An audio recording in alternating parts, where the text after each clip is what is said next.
If you love this podcast, you're going to love Fine Gardening's All Access. You'll gain complete entry to our website and become a part of our community with exclusive gardening insight and advice for your region. Go to finegardening.com to sign up for a free 14-day trial.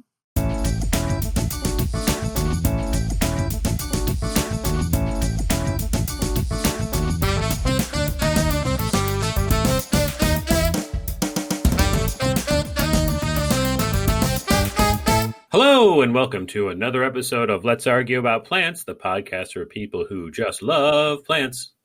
Just not always the same ones. Oh, I'm Danielle Sherry. I'm the executive editor at Fine Gardening Magazine. And I'm Steve Aiken. I'm Steve Aiken, the editor-at-large of Fine Gardening Magazine, who's been doing this for a good, 70-something episodes, and you still haven't figured out how to do the intro. Wait, I think you go after that. I say not always the same ones, and then we go to you. Isn't it? Don't we? Oh, man. Oh you would think we would get this. What is it? It is like episode 77, 78, something like that. Well, thank you, loyal listeners, for sticking with us. Okay. Even though we're a hot mess. Yeah, and they can stop fast forwarding now. Skip. Yeah. Well, today we have actually, I feel like some topics we tend to recycle, and it's really hard to come up with new topics after 70 some odd episodes. But this episode is one that we have not touched on before, and that is best clematis. Clematis. All right, let's just get it out of the way right now. Usually, in a lot of instances, the emphasis on a syllable matters. We'll take your name, for instance. Your accent is on the second syllable. If you put it on the first syllable, we change your gender because then you become Danielle. The difference between Daniel and Danielle is just the emphasis on the syllable. That said, clematis, I know what plant you're talking about, so who cares? Classically, I have always said clematis, and you've always said clematis, right? Clematis, yeah. Yes. Okay. The correct way. So we're just going to go through and pretend that we're both right throughout this episode. Please don't write us letters and telling us that I'm not saying it right, because you can't break me at this point. It's the same plant. Exactly. However, this is a tricky topic for us because we're going to make a confession right now. I grow one clematis in my garden, and you grow...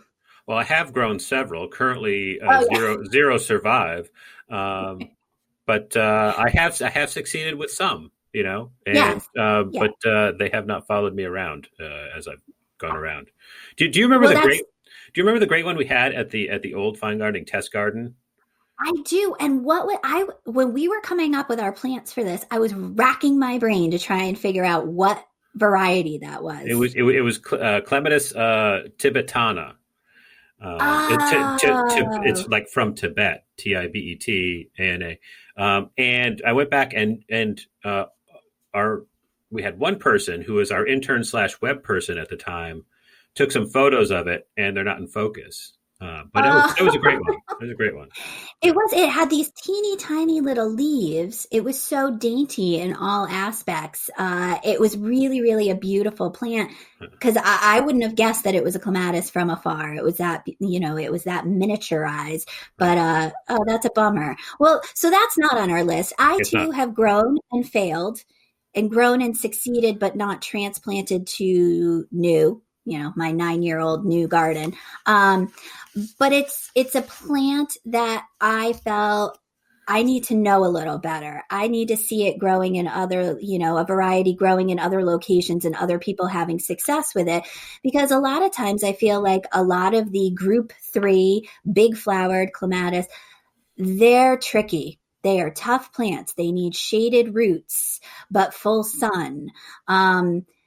And how exactly you come about doing that with, planting a plant in front of it. So the plant in front of it is shading the roots, but not it just, to me, they've always seemed complex, very complicated.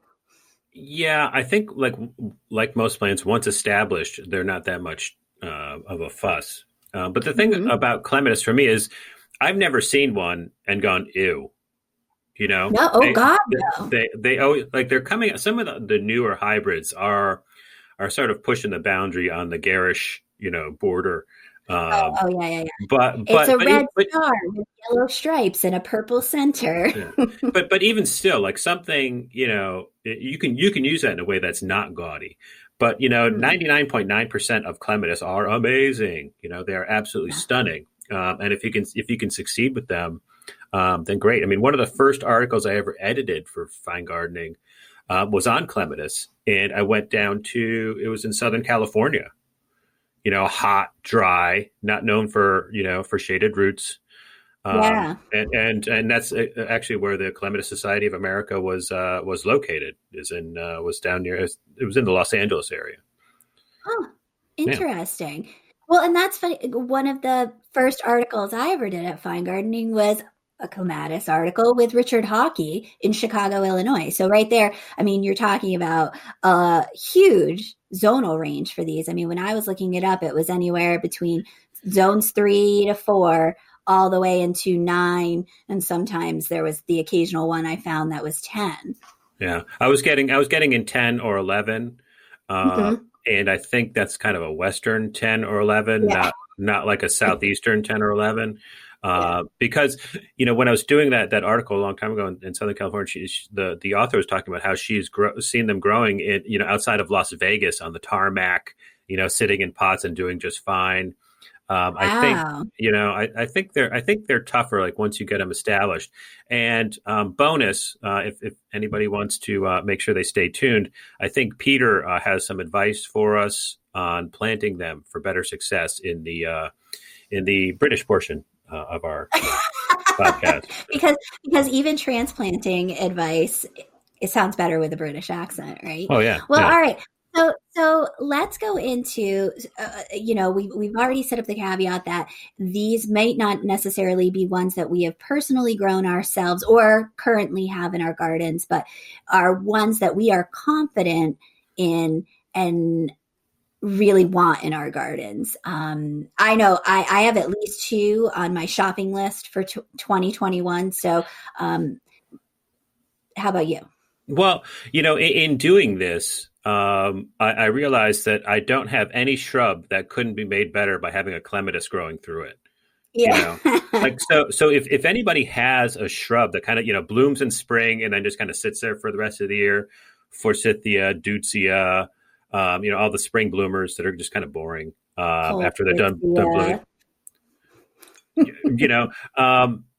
Grow a clematis through it. Then all of a sudden, you've got a couple seasons of interest then from that thing. The boring shrub acts as a trellis, scaffolding.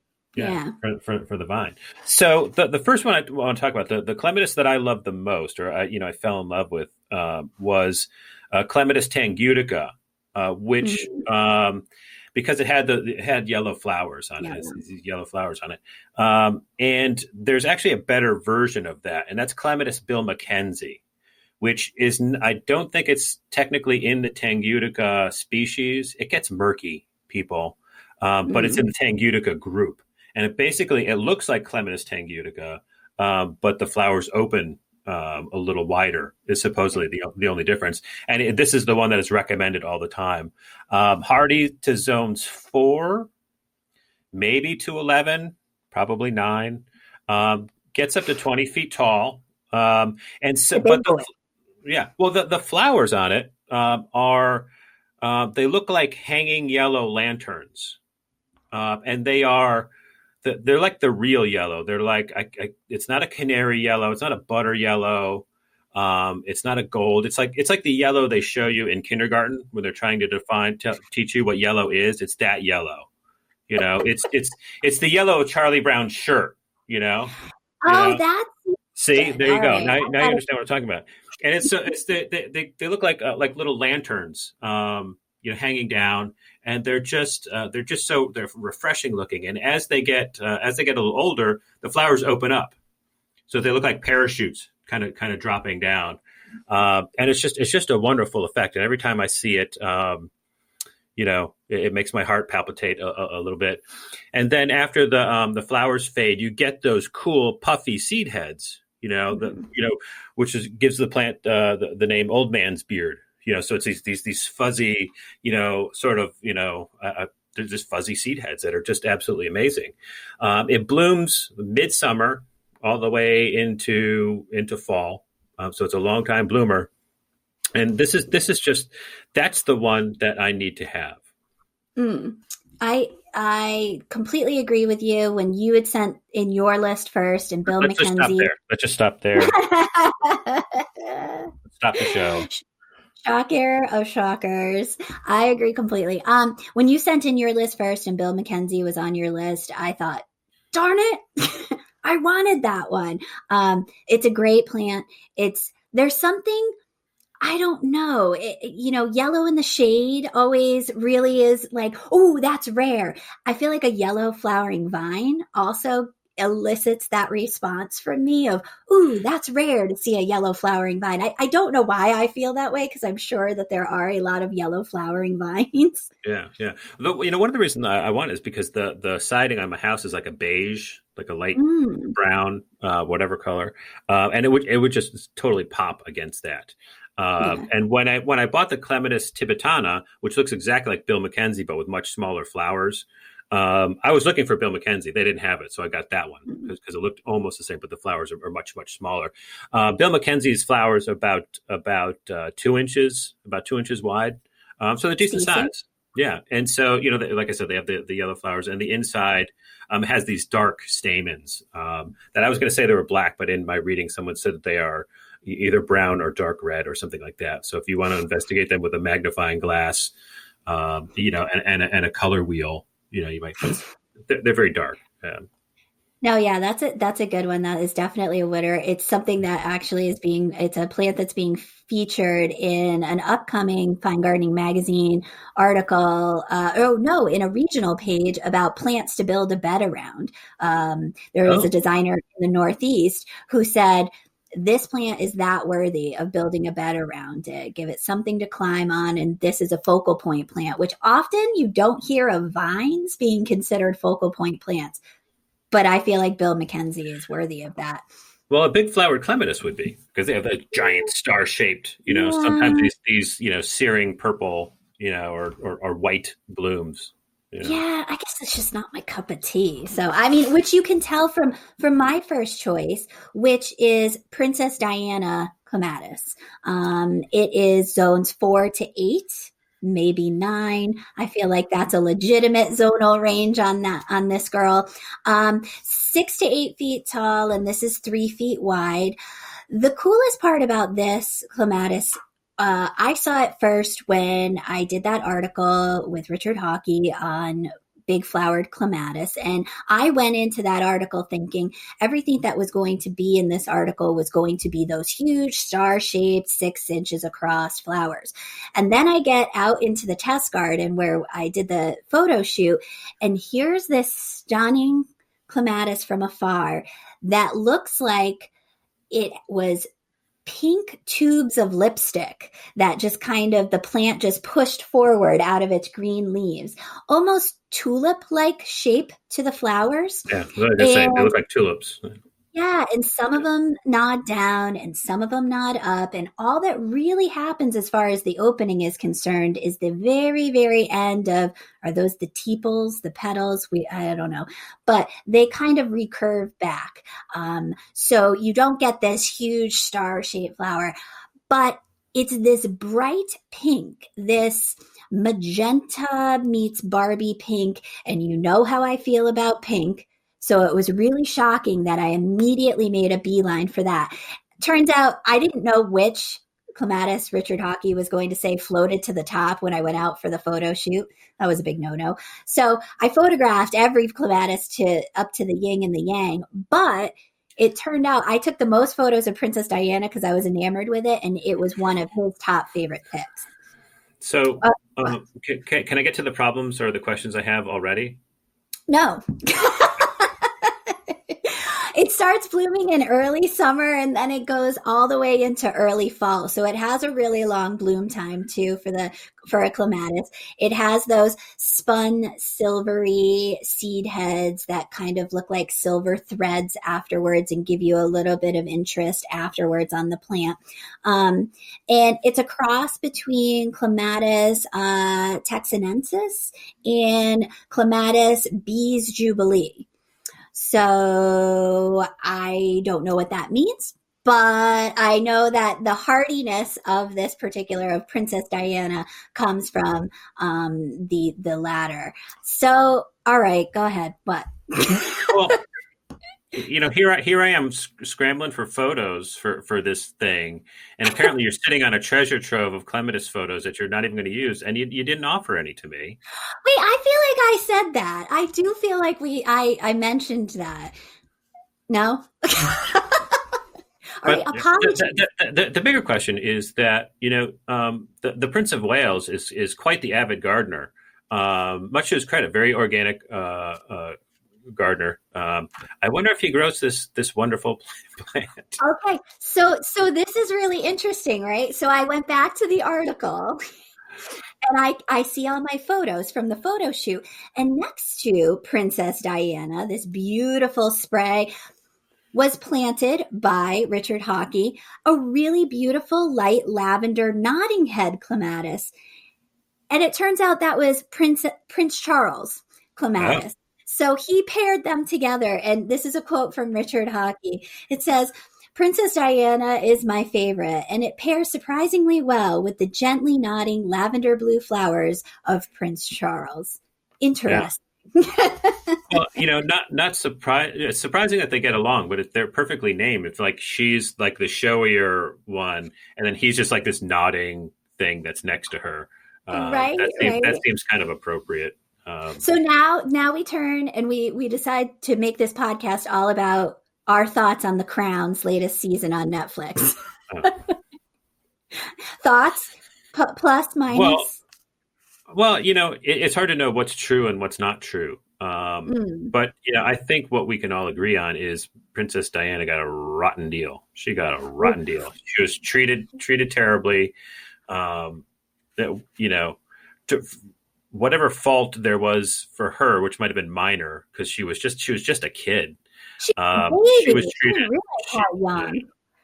Yeah. She was treated horribly, and they haven't even gotten to the end. Like, even the way it ends is terrible. But credit to her for rising above all of that garbage and becoming who she was, embracing the children with AIDS, fighting for the landmine removal, and all the wonderful things.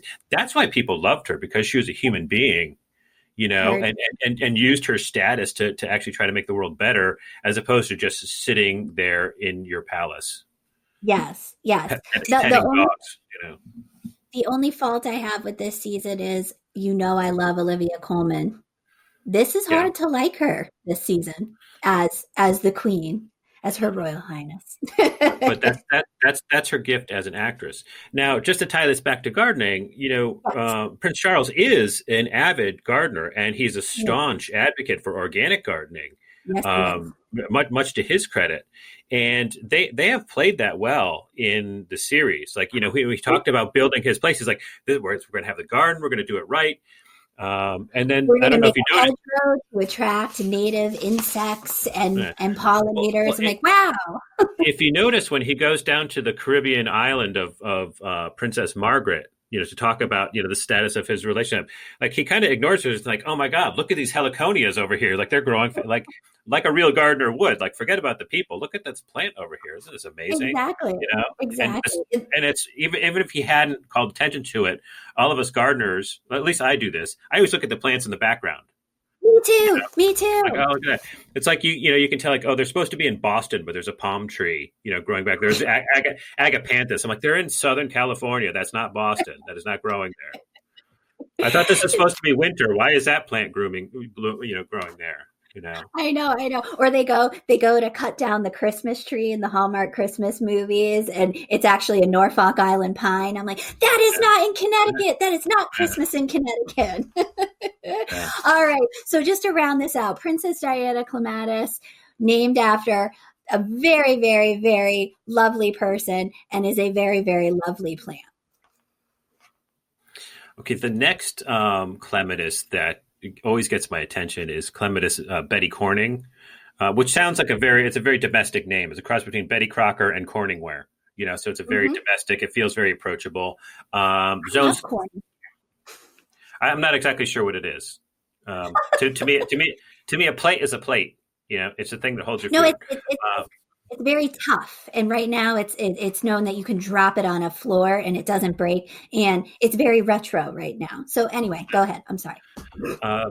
Side note: I think I've broken one anyway. So Clematis Betty Corning, zones 3 to 9, nice wide range. You get these nodding bell-shaped flowers, again like 2 inches wide, and on the outside is like a lavender pink pastel.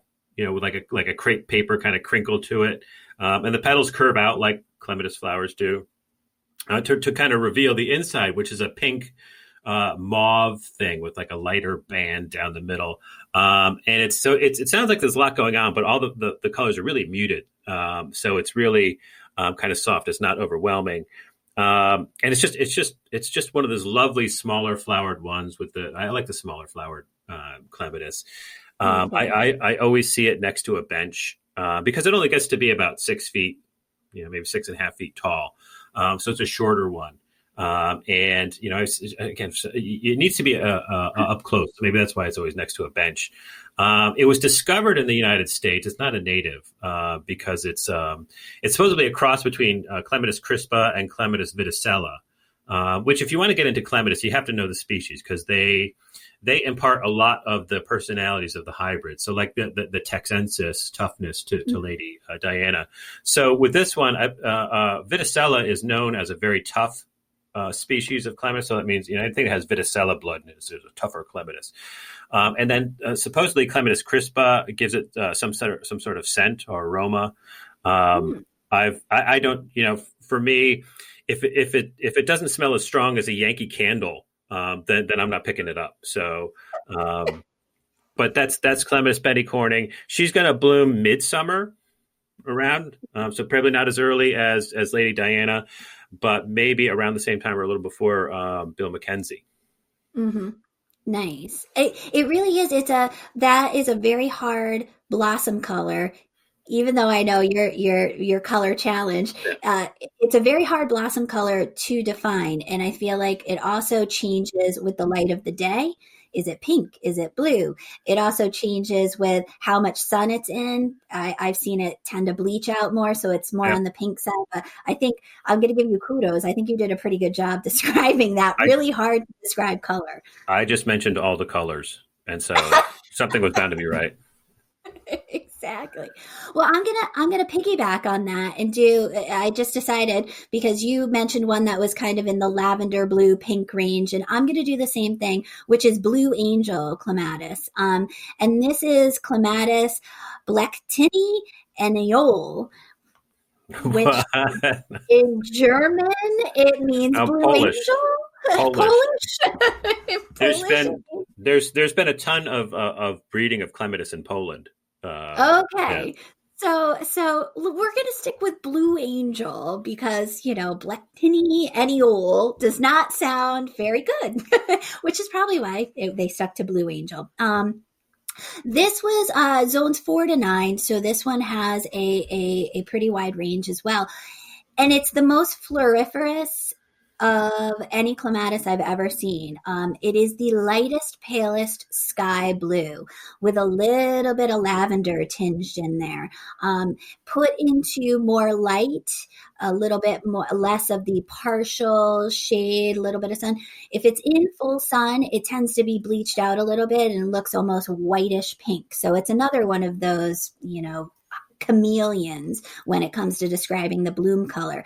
These are, I believe it's 4-petaled and they open wide. The middle of it is a kind of buttery yellow with a little bit of white stamens around the outside. They're smaller, only about 4 inches across for a flower, but completely cover the vine, completely cover the vine. And it's 10 to 15 feet tall. And when you see this in all of its glory, this blue angel clematis, it is, it's an assault of blossoms. It is just completely covered in blossoms. And you go, is there even leaves on this plant? What is going on? This is clearly a favorite. I don't know that it's going to be new to anybody out there because it won the Garden Award of Merit from the RHS several years ago. So obviously this is a plant that has proven its worth. It flowers in mid to late summer, goes into the beginning of fall. I got to be honest, down south, I visited a garden where it was out of bloom by August. So I have a feeling in warmer climates, it tends to bloom itself out a little bit earlier. The other thing that we haven't touched on, Steve, which I meant to do this at the top, was pruning groups for clematis. There's all these different pruning groups depending on the species of your clematis and when it wants to be pruned, if it wants to be pruned.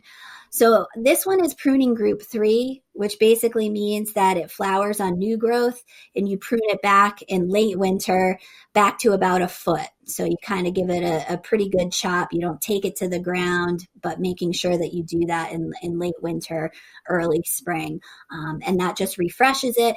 And what's remarkable is that it still gets to 10 or 15 feet in a season. I mean, that is a vigorous grower right there.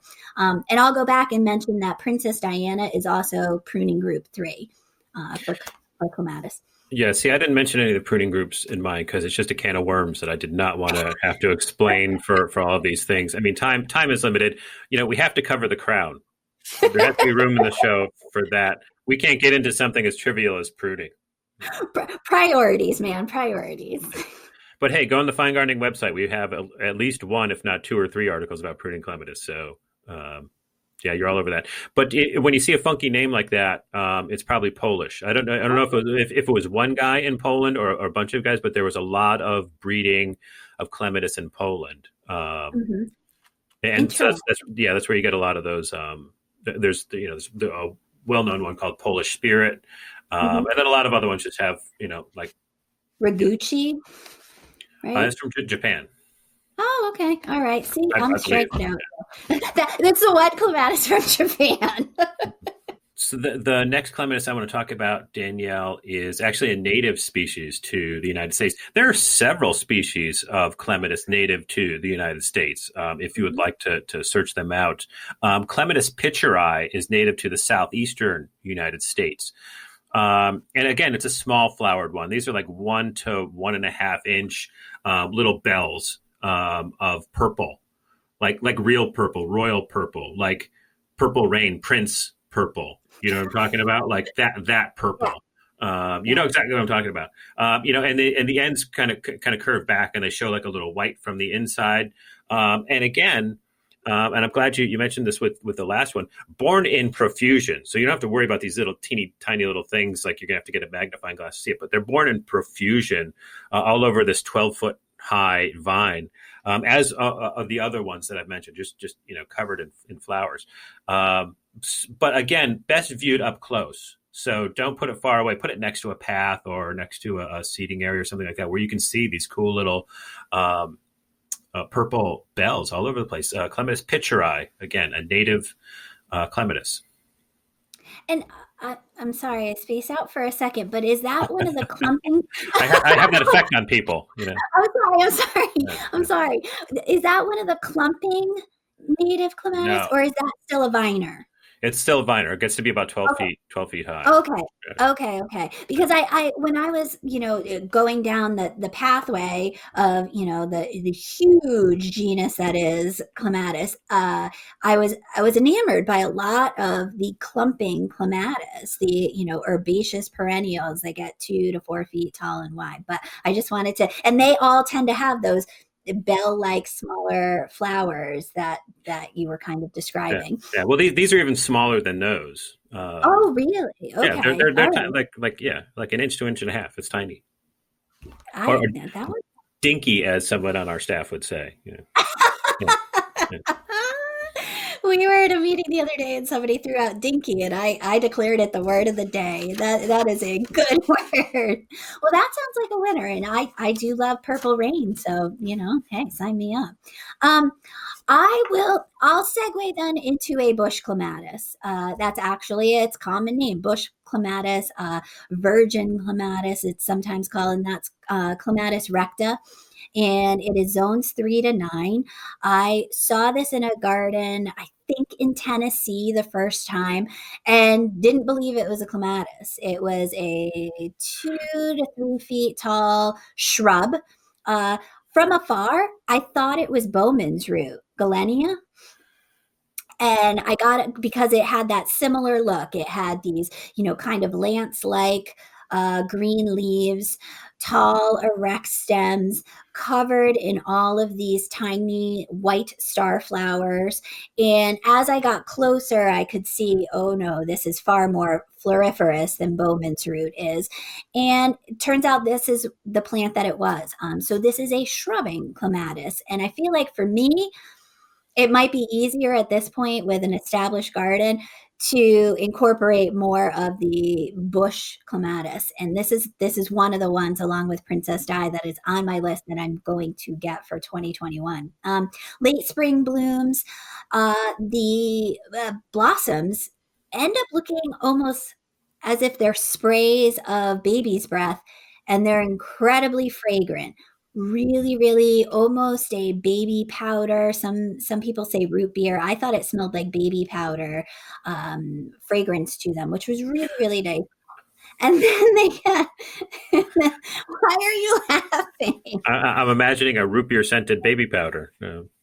Sign me up. I would love that.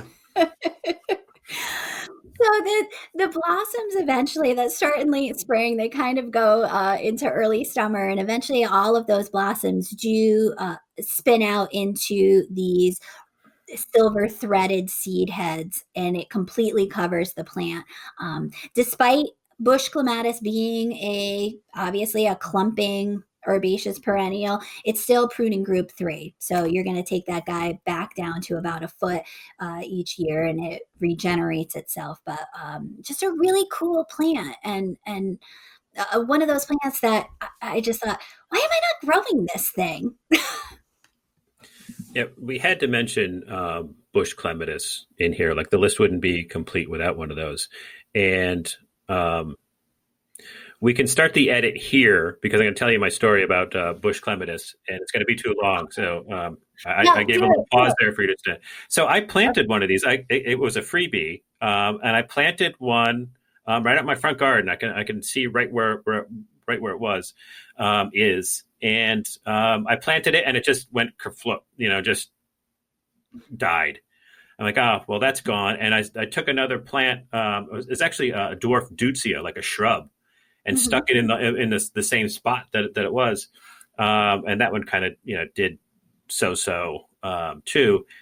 And then, so that the bush clematis is gone. And the next year, it's like, late in the season, and I look and I see like the fuzzy seed heads on this deutzia. I'm like, what happened there? Like, was it like a dandelion? Like, no, those are the clematis seed heads. So that clematis came back with a deutzia planted on top of it and had like a couple little blooms. So I had these two plants there, fighting for space. And so this year, it actually bloomed, and I actually saw the blooms, and I may actually have a picture of the blooms, although I don't know where because I was looking for them.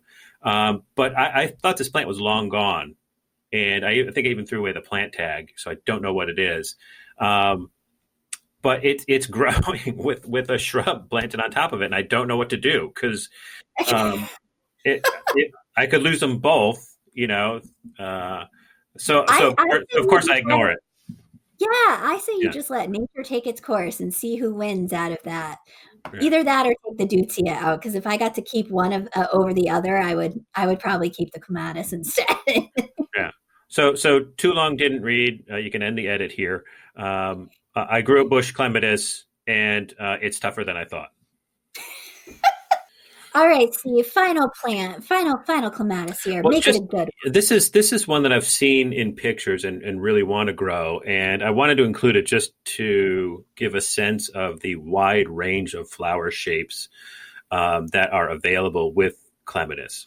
If you only know the in-your-face star-shaped giant thing that just wants to whack you in the nose with its grandeur, this is not that plant. Again, about 2-inch wide flower, but it's a double flower, so it looks like a puffball, one. and it's a rosy purple, dusky rose, deep red. So here we go again, just naming all the colors, and one of them will be right. But it's somewhere in like that deep, intense red. It's not a screaming red, but it's like red velvet. Would be like some Victorian smoking jacket kind of red, I guess. And it's a double flower, so it's like this. It's like a tiny little dahlia dotted all over this vine, this 10 to 12 foot vine. It just gets dotted all over the place with these tiny little dahlias. Midsummer, blooms all the way into autumn. And it's just amazing and super hardy, supposedly down to zones 3 to 11. At some point, I should probably say the name of this plant, don't you think? Yeah. Yeah, I've hooked you in. You want to know the name of the plant. I'm trying to build suspense here. Dotted dahlias with smoking jackets on. Right. With cigars on the side. Yes. What is it? What is the name of this? It is Purpurea plana elegans. That is the cultivar name. Yes. Purpurea plana elegans. Clematis purpurea plana elegans. Purpurea plana elegans. Clematis.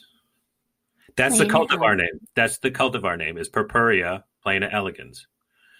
That's the cultivar name. I'll say it again because I didn't say it at the top. Horrible. Why did they do that? You're missing the point here. This is why I wanted to lead with all its fantastic qualities. This double red, like they look like little dahlias. Did I say that? They look like little dahlias, and they're all over the place. There's just like a giant clump of these puffs all over the place, and it's awesome. Purpurea plana elegans. Yeah. And then it has a terrible name. Yeah. The naming convention is that you're not supposed to use Latin in the cultivar names. You're not supposed to use a foreign language. You have to use You have to use the language of the person who discovered. So the Polish plant has to be in the cultivar name is in Polish because that's his language. Yeah. And then if you translate it to Blue Angel, that's not officially the cultivar name. So this person did it in Latin. So maybe they did this before that rule came out. You see it happens a lot, So purpurea would be purple, and then what is it? Plana. Elegans? Plana. Okay. Elegans. So I don't know what those words means. It sounds like plainly elegant. I don't know. Yes. Purpurea, plana elegans. Purple plainly elegans. Yeah. Elegant clematis. It's so cool. Okay, tell me about the size though. You said small little dahlias. I mean, are these like inch diameter? Are they? Well, as I previously said, about 2 inches. Again, 2 inches. 2 inches. I'm sorry. I mean, it's early in the morning. Cut me some slack here, would you? No. I love it. Okay, yes. I don't think I've ever seen this. I don't even think I've ever seen a picture of this. Oh, well, there will be one on our website. You should, when this posts, you'll see a picture of it. Well, I do the post, so I'm probably going to see it before them. But listeners, go to finegardening.com so you can see all the plant lists for all of our episodes and all the photos for all the plants we feature. We have built up such suspense on this plant that we should do this with all the plants. Like build up, like oh, you have to see the picture. You have to go to the website to see the picture. Oh right? My God! Words cannot do it justice. You must see the picture, which really is true. It's really hard to describe what a plant looks like. It really is. It really is. But, as you know, as I struggle with colors, I mean, I feel like we're doing a very good job this episode. We had one that was described as Charlie Brown's shirt. We had one that was described as a pink tube of lipstick. I think we're nailing it. I'm going to say we're nailing it today. Prince Purple. Everybody knows what that means. That's exactly what that means. Yeah. Exactly. I'm going to do a bad job with my next one, though. Oh, so I'll tune out now. I was doing that photo shoot out in Chicago, and from afar, I started approaching a vine that I thought was Akebia because I thought, how did this Akebia chocolate vine get in this trial of Clematis? And everybody I think pretty much knows what Akebia looks like. It's green. It can be horribly invasive. It has chocolate colored flowers, these purpley chocolate colored flowers. I got up close, realized no, indeed, it actually is a clematis. The flowers were larger than Akebia flowers are. They were about 4 inches across, and it's Harlow Carr, and that's Carr, Carr, trademark. I'm not going to go into it. The cultivar name is actually a bunch of letters and numbers, so it's But not worth it. Does it start with EVI? It does, in fact, start So with that means it was bred by Raymond Evison. And I'll stop there because no one cares. Yeah. But he's a noted clematis breeder, and actually wrote a book on clematis, and a lot of the breeding that you're seeing now is coming out of work that he's done. Yes, and a lot of the clematis that I was looking at that were, of the newer, that we call them the new kids bunch for that trial, were EVIs. And so I had to look that up to see what it was. But anyway, let's go with Harlow Carr clematis, and that's zones 4 to 9 again. So I think I did a pretty decent job. These are only 4 petals. They are very thin petals. So it almost looks like a 4-legged spider hanging on the plant with these dark purpley maroon petals and I guess it's a white eye. It's a yellowish white eye in the middle of it, but completely cover the plant. It looks very exotic. It looks like something that you would see growing in Logie's greenhouses in Danielson, Connecticut, that big, well-known tropical plant grower. It looks like something that is from South America, along the equator, a very exotic look to it. But I was just lured in by that dusky purple flower, and it was unlike any clematis that I had ever seen before.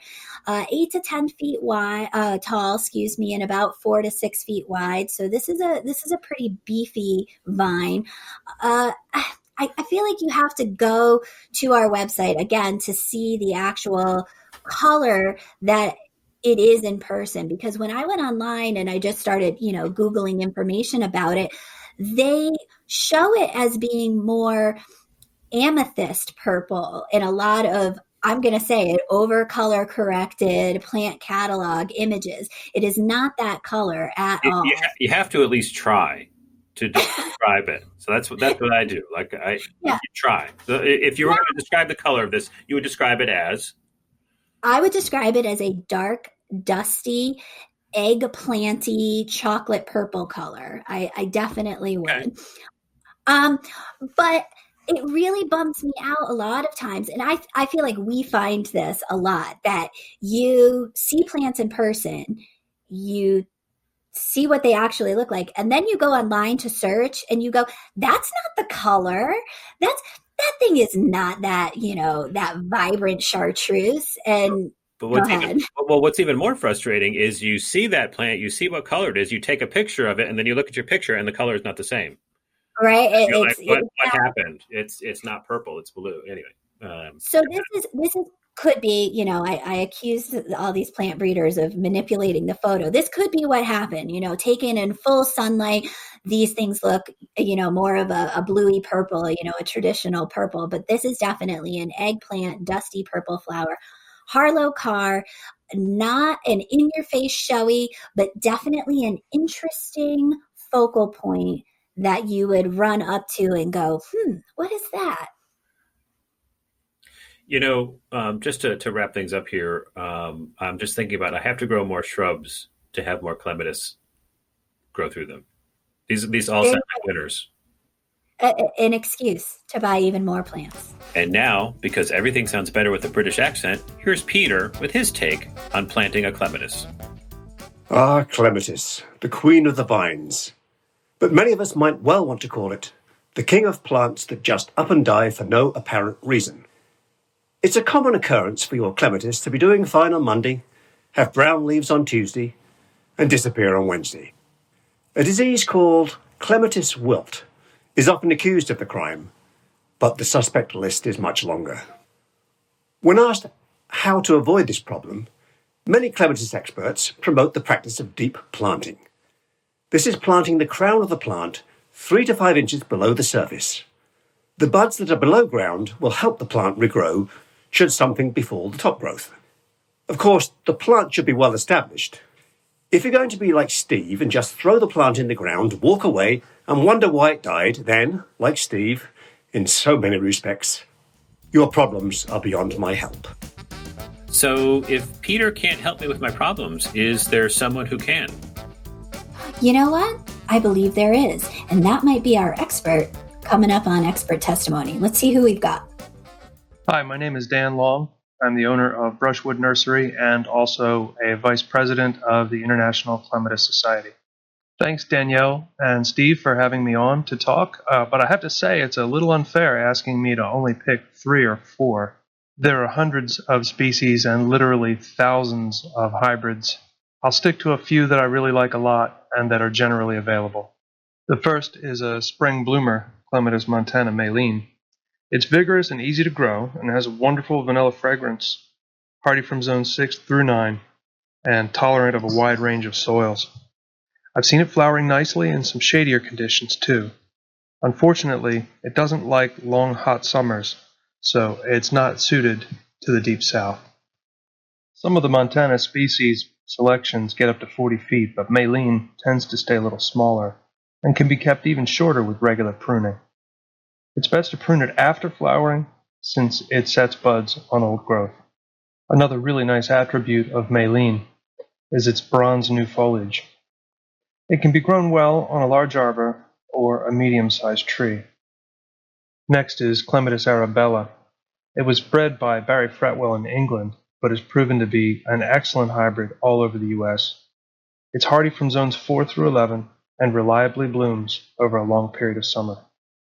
Arabella's scrambling habit, color, and long season of bloom come from Clematis integrifolia, one of its parents. This is common among the integrifolia hybrids, which are becoming more popular each year. It can be guided or bound loosely to a vertical support, but I like it used as a ground cover or spilling over a wall where it can bloom for most of the summer. Feed and water Clematis well in the growing season for better bloom. Pruning Arabella is easy. Just cut it back hard in late winter. Clematis Madame Julia Coravon is one of my favorite Viticella hybrids. There are many, but I love this one for its reliable summer blooms and rich color. It's hardy from zones 3 to 11 and can grow up to 13 feet. The light structure of the Viticella hybrids makes them ideal for growing on host plants and with each other. Something really new and different is Clematis cadmia. It's unique in that it is a fragrant, spring-blooming blue clematis. Cadmia grows from 6 to 9 feet tall and should be only lightly pruned and after bloom. The dainty foliage is nice in summer, and you can see an occasional repeat bloom here and there. It's hardy from zones 6 to 9. One of the selected forms of cadmia is sugar-sweet lilac. It has slightly smaller but rounder flowers with a richer color. The fragrance has been likened to gardenia, a little spicy sweet. Another selected form is sugar-sweet blue. The pointed shape of the sepals is distinctive, and the fragrance has been likened to honeysuckle. Lastly, I'm going to sneak in a new hybrid that I'm really excited about. It's from Dutch breeder Wim Schneuer, and it's compact with medium to large flowers, and just look at those colors. It's called Clematis Liberty. Thanks again for letting me share a few favorites. So, Danielle, I think we broke a record this episode with the number of things we have alluded to. We did Charlie Brown, we did Prince, we did The Crown. There are a whole bunch more references, and I think that now that you're not saying on steroids every episode, that people have to change the Let's Argue About Plants drinking game. To every time that we make a reference to some sort of pop culture, should we say? Sure. All right, so pop culture reference. Ready? Drink. That's what the dude would want you to do.